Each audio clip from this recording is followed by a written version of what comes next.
Good evening, everyone. Please take your seats. I want to say thank you. We've spent the last year recruiting candidates, selling our policies, and ensuring we have the resources to compete across the country. And now, with November in sight, I want to give you a quick update. First, our recruiting team has done an outstanding job, and I'm proud to say that we have a record number of women candidates running and ready to win.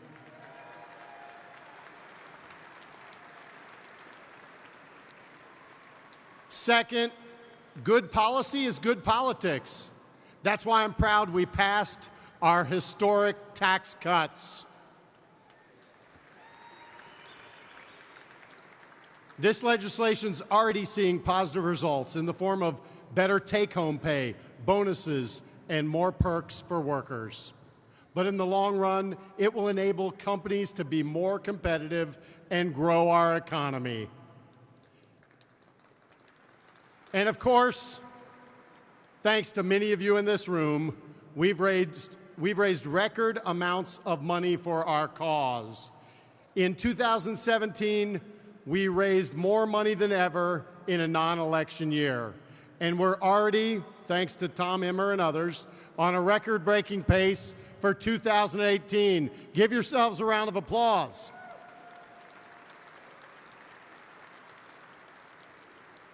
But we're going to need every dollar. And for all of it, I want to say thank you. Thank you for your commitment to our cause. Thank you for working with me each day to ensure we keep our GOP majority.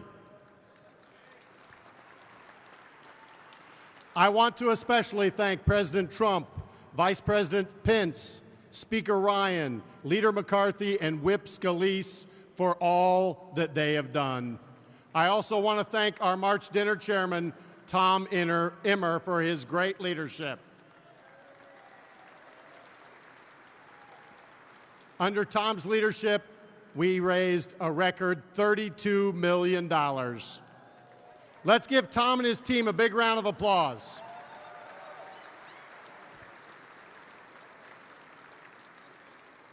We need all of you to continue to be with us because we will succeed or fail together.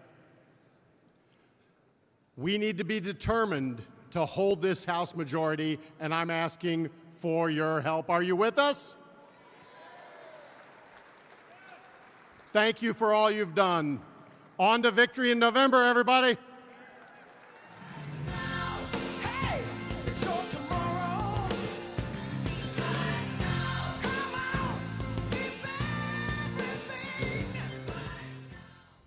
Ladies and gentlemen, please welcome the Speaker of the House, Speaker Paul Ryan. Hey, everybody. Wow, look at this crowd. It's fantastic. Man. Hey, Brian, how are you doing? Thank you so much. Thank you so much. It is so great to see all of you. This is such a great night for us. I've got to say, your support for our conference and for the NRCC, it really means a lot. So just thank you. Thank you from all of our members to you for helping us get to where we are. I got to say, what a year this has been since we were in this building at this time last year. Think about it. Think about all that's happened in just 1 year's time. A year ago, we came together, we talked about all the great things that this new unified Republican government was going to do. Remember the things that we were talking about we were going to do on behalf of the American people? Well, guess what? We got to work, and we are delivering on those promises.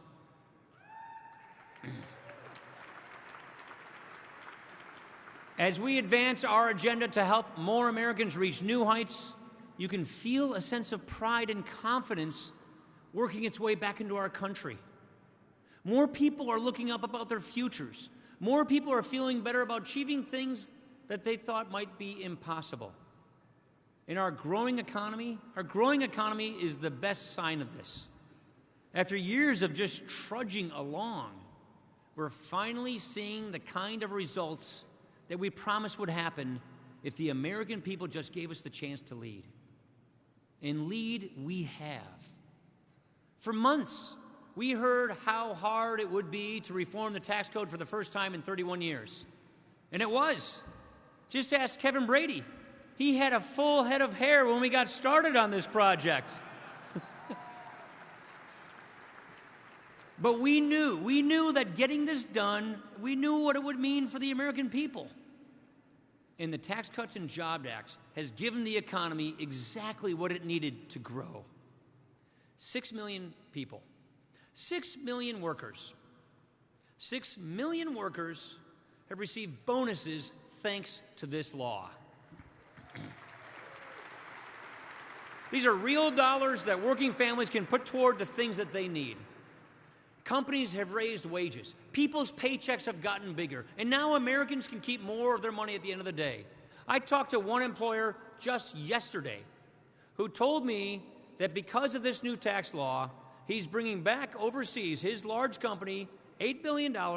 He's going to hire 5,000 people in America this year, 5,000 people next year, 5,000 people for the next 3 years. He's going to hire 25,000 people over the next 5 years and invest in this country. He's going to open up new factories, bring money home, all because of the Tax Cuts and Jobs Act. And this is happening across the country.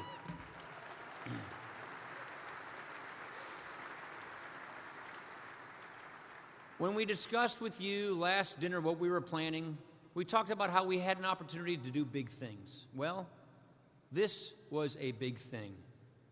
Passing this economic plan, this tax reform bill, it is why the economy is at a 17-year high with economic confidence, and our unemployment rate is at a 17-year low.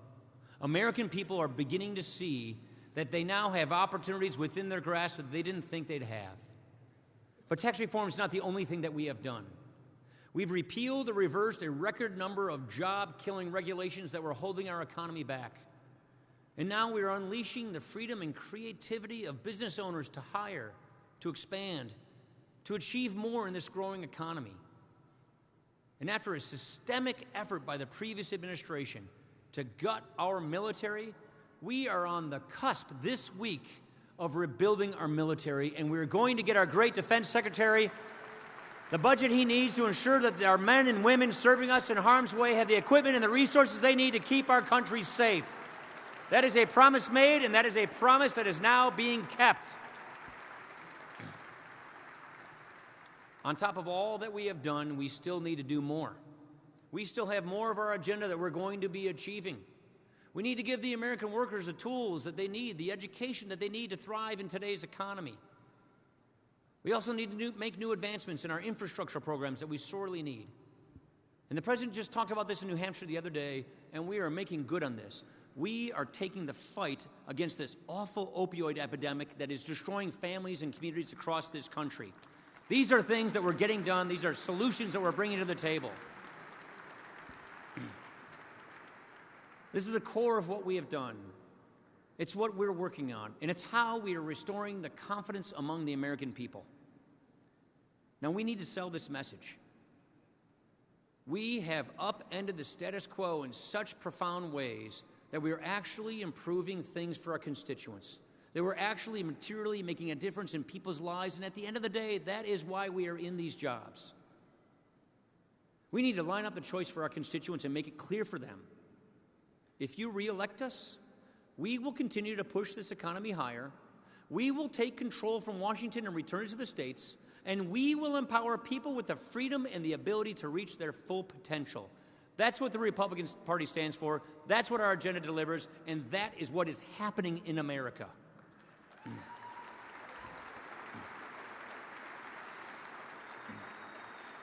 And I know we can tell this story in our districts. I know that as Americans feel more optimistic about our economy and where things stand, they'll understand that it's because of our policies. They'll understand that it's because of the change that they brought to Washington, and we will win this debate this fall, mark my words. Before I introduce our next guest, I want to give two thanks.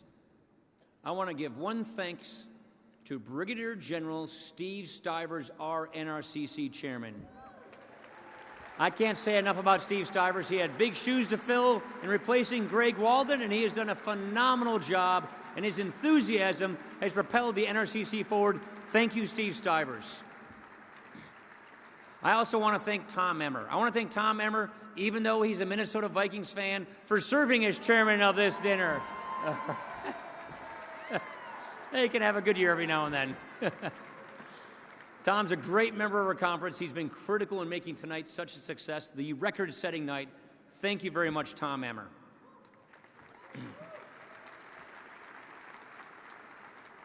Finally, let me say just a very quick word about a very special guest that we are here honored to have with us tonight, the President of the United States.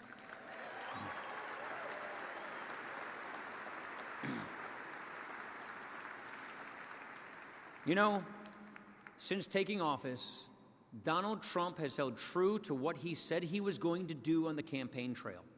Go figure. Here's a man who ran for office, said what he was going to do, and is doing it.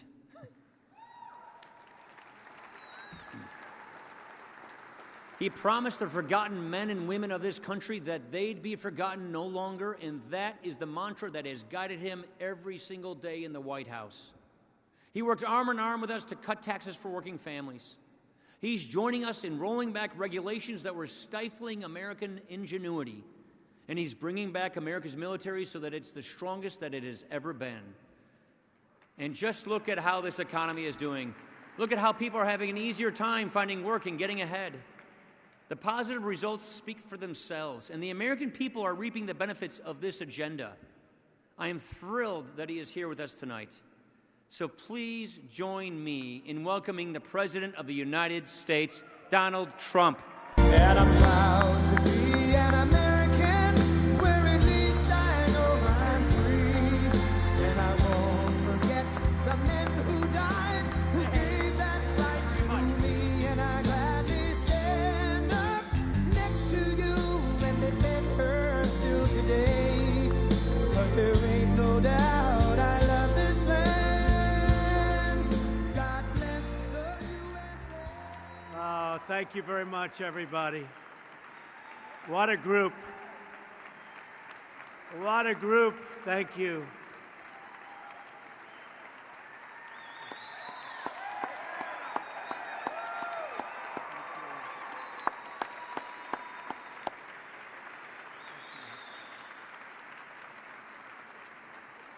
Thank you very much. And I have to say, I don't know if you know, you broke the all-time record.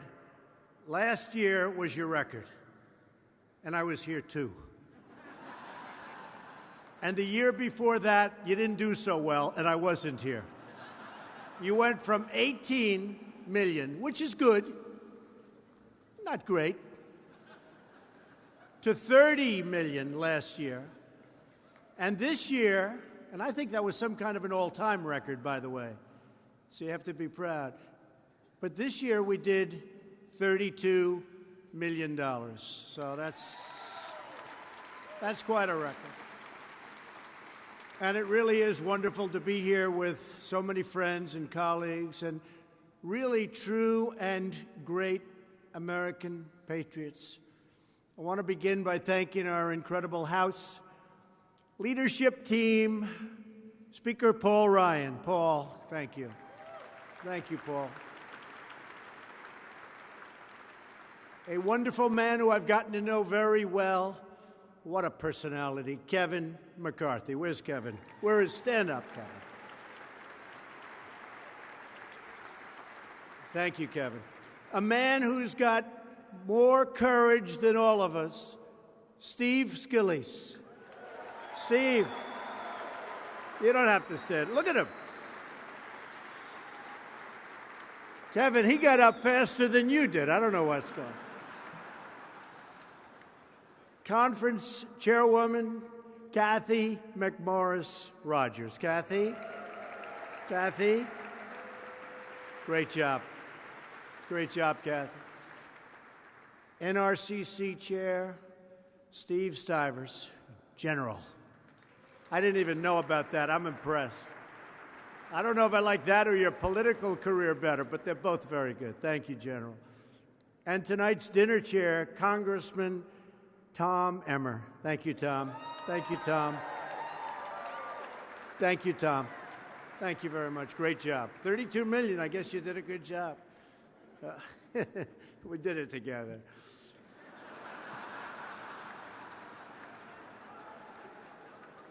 He was so generous. He said, "You did it." Nope. We did it together. That's the way we're working, right? That's the way we're. Thank you very much, Tom. Our Republican majority is one of the most successful in the history of the United States Congress. Now we must work to keep our majority so we can keep up the fight for American workers, American security, and the American values enshrined in our glorious Constitution and in our great American flag. This year, in this election, we are fighting to win, and we are going to win. Just no reason why we shouldn't win with what we've done over the last year. No reason whatsoever. We love our country, we cherish our liberty, and we always put America first. You notice we're doing that on trade, we're doing that on a lot of things. America first. It's about time. It's about time. Our agenda is already exceeding our highest expectations. We've actually accomplished more than we said we would, and that's been a long time since you've heard that. We've accomplished a lot more. They said it the other night that Donald Trump actually has accomplished more than he said he would, so that's a good feeling. And it wasn't even a friend that said that the other night, which is really a good feeling. We've created more than 3 million new jobs since the election, and if we would have said that number prior to the election, nobody would have believed it possible. Jobless claims are at, think of it, jobless claims are at a nearly 50-year low. 50 years. That's an amazing statistic. African American unemployment has reached the lowest levels ever recorded. And I have to tell you, the fake news about 2 weeks ago got me on that one, because 2 months ago, it was the lowest level ever recorded. Then, about 4 weeks ago, it went slightly not as good. And I made a speech. I said, African American unemployment has reached the lowest levels ever recorded. And it really wasn't. It was good, but it wasn't. And they got me. They said it wasn't so. But then here's what happened. Last week, it went back down to the lowest levels ever recorded. So we have it. So we have it, right? It makes us feel good. That's an important one, and here's another one. Hispanic American unemployment has also reached historic lows, lowest ever recorded. And women, the lowest levels in 18 years. Wages are rising at the fastest pace in more than a decade. And I've been talking on the campaign trail for so long that wages have been stagnant for 18, 20, and even 21 years. Confidence among manufacturers is the highest in history, in the history of our country. Confidence from manufacturers is the highest. And you see it. Companies are moving back. Chrysler is moving back to Michigan from Mexico. You look at so many different companies. Foxconn, they make a lot of the Apple products, great products. They're moving to Wisconsin. We have massive companies moving back in. They all want to be back in. American producers in the mining, construction, and manufacturing industries gained more jobs in February than in any month in nearly 20 years. Think of that.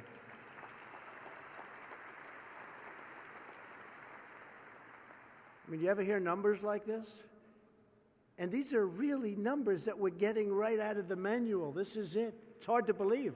These are incredible numbers. That's why we should do great when we run in a very short period of time. The economy is booming, and it's booming because we passed the biggest tax cut and reform in American history. Biggest in American history. And when they came to me, because not since Ronald Reagan has anything been close, and when they came to me, they said, we're going to pass tax reform. I said, why hasn't it been done in 38 years? They said, we don't know, you just can't do it. And I said, well, it doesn't make sense. You're cutting taxes, why? Well, sir, I don't know, but here's the bill. It's tax reform, it says tax reform. And I said, there's something wrong. How come it hasn't happened? And I said, I think I have the idea. Don't call it tax reform, call it tax cuts. It was never called tax cuts. And they said, well, what is that? I said, tax reform might mean you're reforming taxes and you're going to raise taxes. Nobody knows what it means. So call it tax cuts. And in fact, let's call it the tax cut bill. And Paul Ryan wouldn't do it. He's a classy guy. He said, I can't do it. So we call it the Tax Cut and Jobs Act. And that's fine, right? And I see Kevin Brady here someplace. Where's Kevin? Stand up, Kevin, please. He doesn't stop. And let's not tell anybody, although you have a lot of cameras back there, actually. Let's not tell anybody, Kevin, about phase 2 that we've already started on, right? Phase 2 tax cuts, right? Go away. Thank you, Kevin. More than 6 million Americans have already received a tax cut bonus or a pay raise, and that is just the beginning. I want to thank everyone who made this incredible victory possible, including so many friends that worked with Kevin and myself, people in Congress, great senators, great Congress people. You are really incredible. So enjoy it, because we're going to start probably on Monday with Kevin and myself and everybody on doing it again. And I just want to thank you. And on behalf of Paul and Kevin and my other Kevin, I don't know, I think Brady maybe is better looking than Kevin. I don't know. But we really are. I have to thank the people in this room, because you really made it possible. And you worked hard, and you just wouldn't stop, and you wouldn't take no for an answer. A lot of obstacles, you wouldn't take no for an answer. But while Republicans were fighting to reduce taxes for hardworking Americans, the Democrats were fighting to increase taxes. That's what they want to do. They're actually working right now to increase taxes. And I'm saying, how do you lose to that? They want to increase taxes. Maybe they'll call that tax reform. Every single Democrat in Congress opposed our middle-class tax cuts. And if Democrats were to gain control of the House, the first thing they would do is raise your taxes. They would raise your taxes. They would take away what we've done and raise your taxes. And actually, I've seen some of the numbers very substantially raise your taxes. Republicans also repealed one of the nation's cruelest and most unfair taxes ever, the Obamacare individual mandate.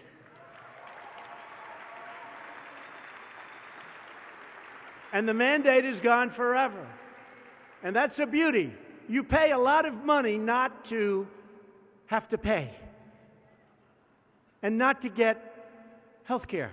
So you're paying not to have health care. I mean, that wasn't so good, but we got rid of it. And, included that nobody even talks about is Anwar in Alaska, one of the great sites of energy in the world. And I didn't think it was a big deal. And then one day, a friend of mine who's in the oil business called, is it true that you have Anwar in the bill? I said, I don't know. Who cares? What does that mean? What does that mean? They said, no, is it true? I said, what does it mean? What's the big deal? They did put it in. They said, well, you know, Reagan tried. Every single president tried. And not one president was successful in getting it. The Bushes went, everybody. I said, you got to be kidding. I love it now. And after that, we fought like hell to get Anwar. He talked me into it. And he didn't care, but he said it was amazing. So by itself, that would have been a big bill. But that was included. And we're doing great, by the way, on energy. We are now an exporter of energy. Can you believe that? 10 million barrels, folks. We just cracked 10 million barrels. We've also ended the crushing onslaught of federal and other regulation. That's a big deal. And I hate to say it to Kevin, but some people consider what we've done on regulation as important, and some even more important, than the tremendous tax cuts, because the regulations were killing our country. They were killing us. Together, we have set a record for cutting the red tape, passing a record number of bills to permanently remove job-killing regulations. All over the country, they're building now where they had no chance of getting going. Even if you look at the pipelines, immediately upon taking office, I let the pipelines go. Keystone, you know, both of them. And we let them proceed. 48,000 jobs, and we're going to have 2 great environmentally friendly pipelines. Really great. 48,000 jobs. That was an easy one. But they would have never been built. We've ended the war on American energy, and we've ended the war on beautiful, clean coal. And thanks to this Republican Congress, we're transforming the VA to keep America's promise to our brave, incredible, beautiful veterans.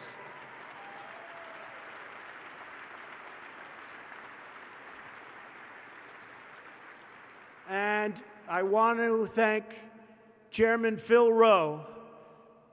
Our Republican majorities really sent me legislation that has been incredible, really incredible.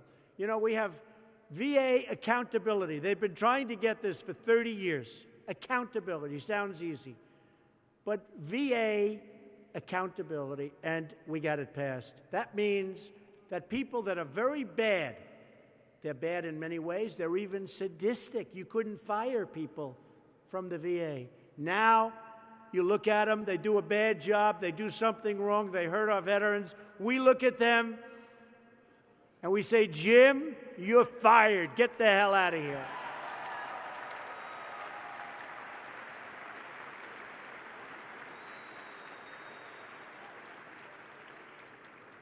I made a lot of money with that phrase. That was a great one. But Congressman Rowe, where are you? Congressman Rowe. Congressman, thank you. Great job. Great job. Thank you. It's really moving along. And choice is coming. Choice, where the veterans can actually, instead of waiting online for weeks and weeks and weeks, they can actually go and see a doctor and have it taken care of, and we pay. And that's going to be the big one. Do you agree with that, Phil? Because of Republican leadership that all of you helped make possible, America is safer and America is much stronger. Our military is now better funded, better equipped, and better prepared to defeat any foe that dares to threaten our country or our people. America is being respected again on the world stage. We're rebuilding our very depleted military. $700 billion, and next year, $716 billion. We had to do it. And obviously, defense is number one, but you know what else it is? Jobs, lots of jobs, because we build our equipment, so it's lots of jobs. For the last 8 years, Democrats apologized for America.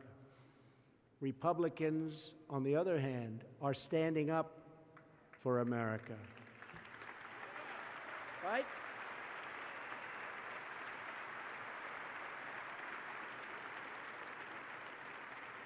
We've seen a lot of apologies. Last 8 years, we've seen a lot of apologizing. Not any longer. We don't apologize. It's been an incredible...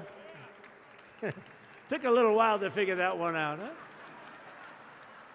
It's been an incredible year for our country and for the Republican Party. And the accomplishments of our party in Congress are even more impressive because Democrats have stood in the way of progress every single day. You know, we have hundreds of people that cannot come into the administration because they're being slow-walked by the Democrats in the Senate. Last count, it was 270 people. Now, the only thing good about that, in the private sector, they'd like it. They'd say we're cutting payroll. But here, we want to get them in the State Department. And one of your originals, Mike Pompeo, will be, hopefully very soon, our new Secretary of State. He's going to do a great job. Mike is going to do a great job. Not only did Democrats universally oppose tax cuts, but every single Democrat voted no on better health care. They voted no. Every single one. The one thing they do great is obstruct. They're great at obstruction. They're wonderful at sticking in a block. They rarely break up, although I think we're going to break them up a little bit because a lot of them are saying nice things about me in certain states that we won by a lot, and they're running in races. You know about that, right? But they really are a block. They just vote no. And I don't think people want that when it comes time to elect. They don't want to fix our health care system. They don't want DACA. They do not want DACA because they think it might be a good political issue. And we want DACA. And DACA is very much tied to the wall, and we have to have the wall for the drugs that are pouring into our country and for the people that we don't want in our country. We're going to have the wall. But they don't want DACA. They really don't. They want to use it as a political football. And guess what? I think it plays better for us than it does for them because we want to do something for the 800,000, and they don't. So it's been a little bit of a change of position, and we're going to win that one every time, but we're also getting the wall. Nearly every Democrat voted against a ban on late-term abortion when unborn babies can feel the pain. The late-term abortion ban is common sense policy, supported by almost two-thirds of the American people, but virtually every Democrat voted in lockstep against protecting these innocent lives. On issue after issue, House Democrats are way outside of the American mainstream. Nowhere in the Democrats' extremism, and nowhere can you see anything displayed more clearly than on immigration. A vote for Democrats is truly a vote for open borders. People pouring into our country. Pouring in. We have no idea who they are. They're coming in. Open borders. You look at sanctuary cities where criminals are protected. If House Democrats control the committees and control the floor, they will block every single effort to secure our borders and to defend our communities. Nearly every House Democrat voted in favor of sanctuary cities. They voted to release criminal aliens to prey on innocent American lives. Republicans believe our cities should be safe havens for law-abiding Americans, not for criminal aliens or illegal immigrants. It's time for Congress to stop funding sanctuary cities so we can restore the rule of law. The American people are with us. Let's fight to save those incredible American lives. And you see what's happening. You see the slaughter. You see the kind of killing and hurt and pain. And we are fighting very hard, and I think we're doing one hell of a job. And you look at our borders, and you see the difference in the numbers, but the laws are not helping us, because we have some laws that are very much against everything that we stand for in this room. House Democrats also voted against Kate's Law, a common-sense bill authored by Chairman Bob Goodlatte. Where's Bob? Bob. Bob. Thank you, Bob. And that bill's been sitting for a long time over there, Bob, hasn't it? It's too bad. They voted against legislation to keep gang members like MS-13 out of our country. These are extreme and dangerous positions. They make no sense. So here is our message for the coming election to the American people. If the Democrats ever got back into power, they would vote to raise your taxes, release dangerous criminals, open your borders, shut down this great surge of American energy that is tremendous for jobs, tremendous for the economic well-being of our country, and frankly, helping the world. They would take over American health care, take away your Second Amendment, and ship away your jobs to foreign countries, like has gone on for so many years. And those days are over. Those days are over.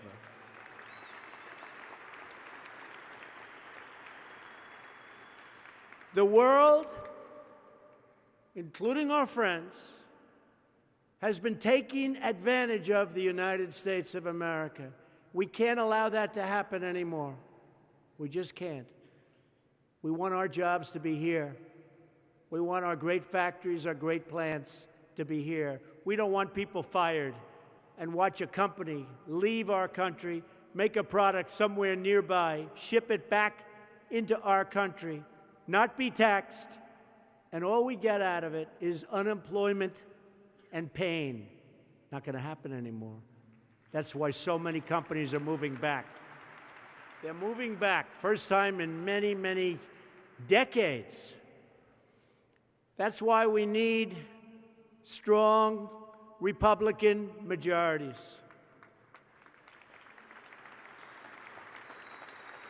It doesn't matter what Democrat candidates say on the campaign trail, because once Democrats get to Washington, they always do the same thing.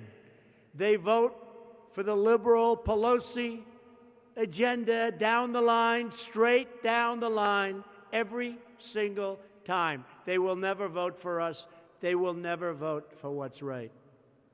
These days, there's no such thing as a blue dog Democrat, a red state Democrat, or a conservative Democrat, because they are all Pelosi Democrats, weak on crime, weak on terrorism, and weak on national defense.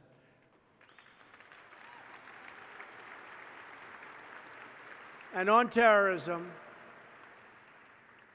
in Iraq and Syria, we've taken back almost 100% in a very short period of time of the land that they took. And it all took place since our election. We've taken back close to 100%. Democrats like to campaign as moderates, but they always govern like radicals. That is why I am going to campaign all across this country to elect Republicans, so that we can reduce taxes further, reduce crime, increase jobs, and make our communities safe and prosperous and secure. And I'll be all over the country. Kevin, you'll get me all over. Where's our Kevin? You're going to get me all over the country, Kevin. And I'll be complaining every single trip. But I'm going to get there. We're going to keep criminals off our streets. And terrorists, we're going to keep them the hell out of our country.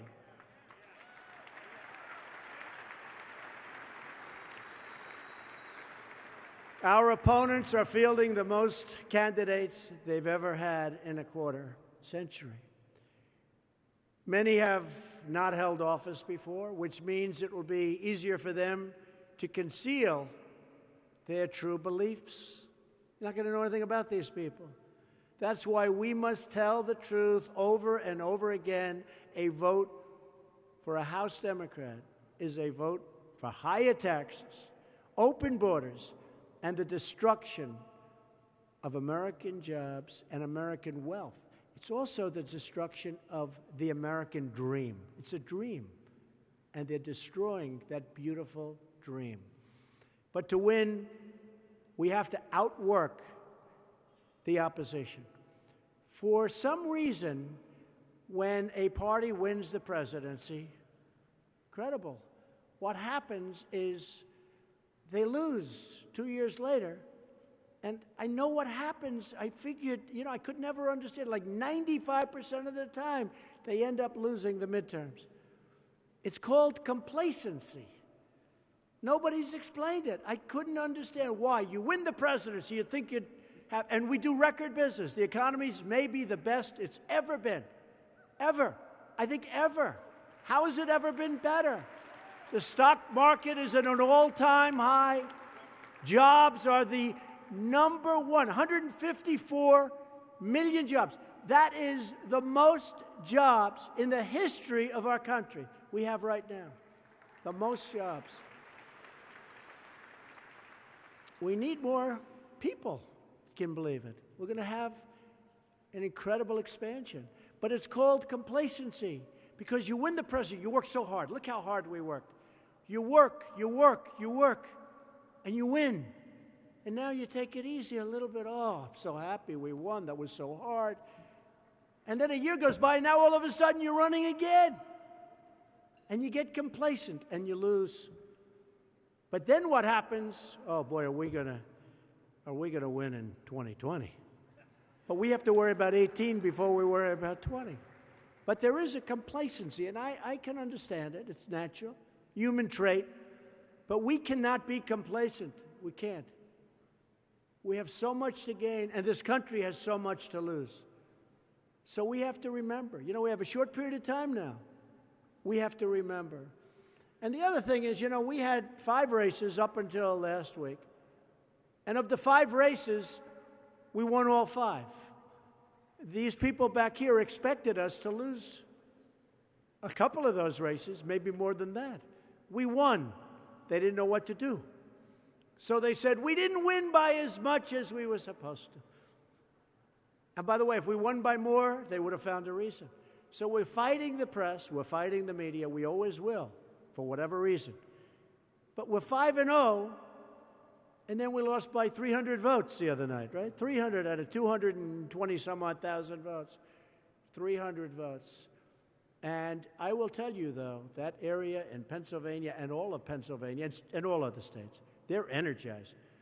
Because I made a speech there 2 nights before, and I'll tell you what, that crowd they were going. They were happy. They were thrilled. I wish I was running. Boy. Man, that was some energetic group. And it was close. It was really close. We went in there. They were down. Good man, Rick Saccone, good man. And didn't quite make it. But think of it, lost by about 300 votes out of all of those votes. So it's pretty incredible. But we can't let it happen. We have to win. There's nothing like winning. We have to win. In the last election, we defied every expectation and totally proved the pundits wrong. Right? They said there's no way to 270. Remember that? There is no way to 270. And everybody believed him. I even believed him. I said, it doesn't look good. I heard this for 6 months. You cannot win unless you win the great state of Ohio. I kept hearing that, right? And I said, I think I'm doing well, but they'd show me a little down in Ohio. I said, man, I guess you can't win if you can't win Ohio. So I went to Ohio. We have great people. Those are great people. Now, we really won Ohio by a lot, right? We won Ohio by a lot. And we won Iowa by a lot. And we ran the East Coast because, we have a tremendous disadvantage in presidential elections with the Electoral College. Much easier to get the popular vote. but it's a very much different campaign. It's like somebody that trains for the 100-yard dash and trains for the mile. It's a much different thing. But we just ran out the East Coast, and it was a thing of beauty. But they all said we couldn't do it. Now they say the midterms. Here come the midterms. And as usual, they say, well, 95% of the time it doesn't happen. But nobody's ever had an economy like this. Nobody's ever had a military that's getting so much stronger so fast. Nobody's ever done what we've done. The people in this room have done it. Nobody's ever done it.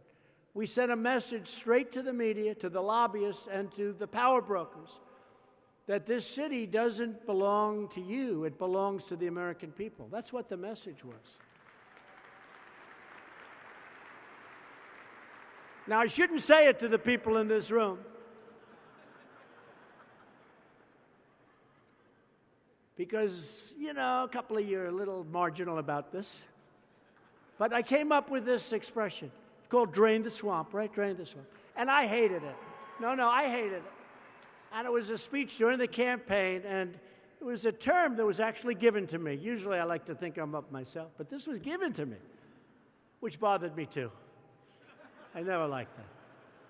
But they had this expression, drain the swamp, and I hated it.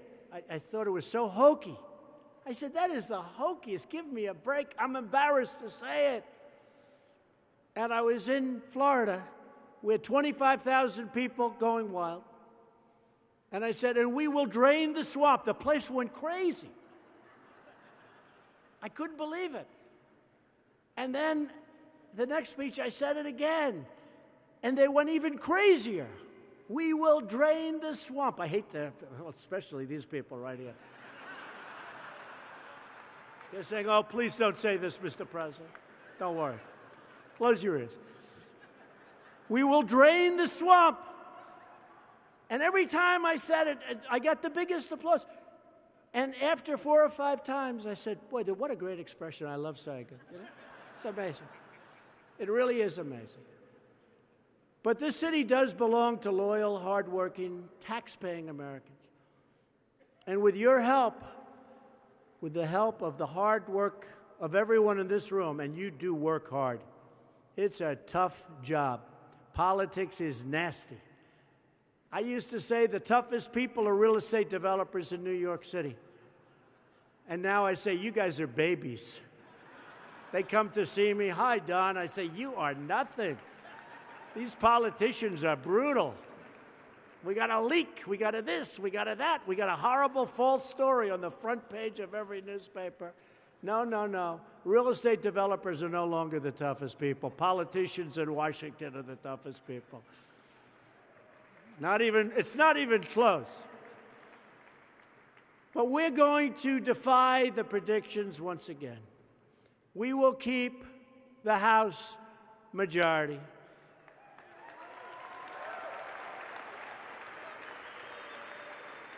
And we will keep fighting for the change the American people want and they deserve. The Democrats think they're invincible. I mean, I watched this Maxine Waters. You ever see Maxine Waters? A low IQ individual. Low IQ. We will impeach him. We will impeach him. But he hasn't done anything wrong. It doesn't matter. We will impeach him. This is what we're going to have. This is what we're going to have to fight against. It's easier just keep going good. We're going to keep the economy strong. The truth is the Democrats never have been more vulnerable because they've lost touch with normal, everyday working people. Democrats haven't learned.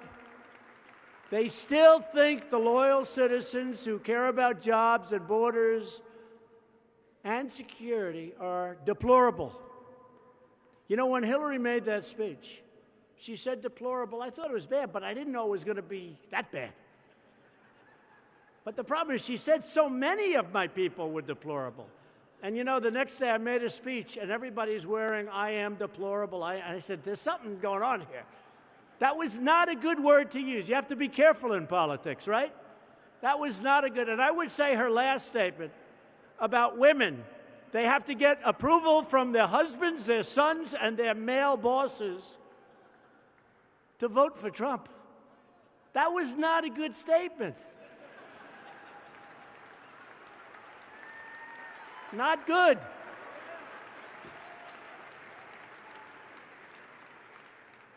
You notice how fast the Democrats have run from these statements now? They are disavowing those statements like I've never heard before. She's wrong. People that were her biggest supporters are now saying, what is she doing? Why doesn't she just go home? But that was not a good statement. But we know the truth, and the truth is that we are great patriots. We really are. We're doing what's right. We come from every city, from every town, from every walk of life. We come from backgrounds, and it doesn't matter the color, the creed, but we all have one thing in common. We love this country. We love this country. And we're putting the interests of our country and our people and our taxpayers, we're putting them first.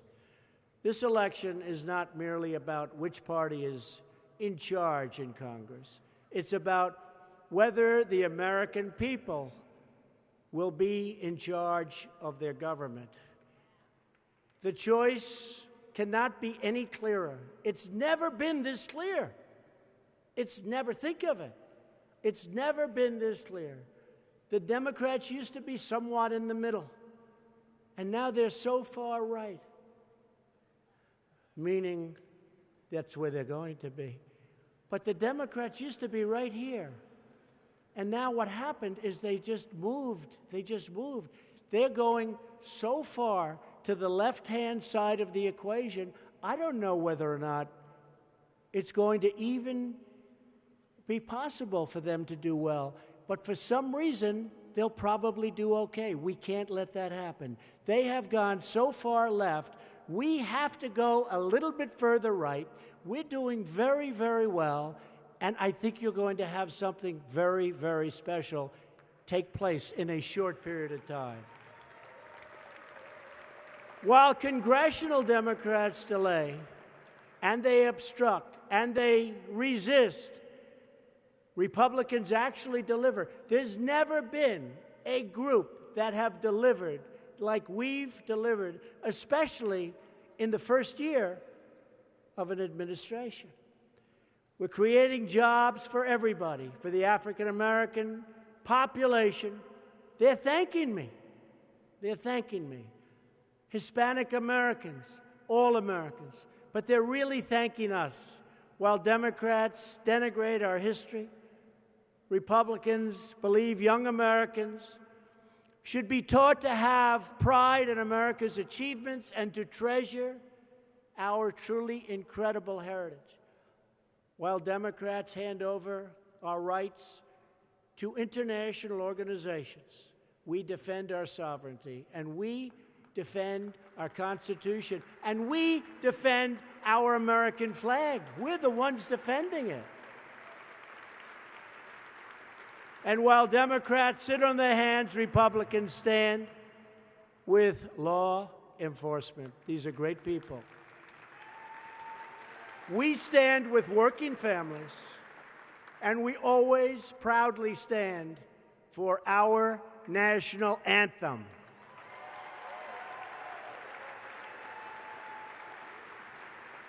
We believe in strong borders and safe communities, and we believe in the truth of our national motto, "In God we trust."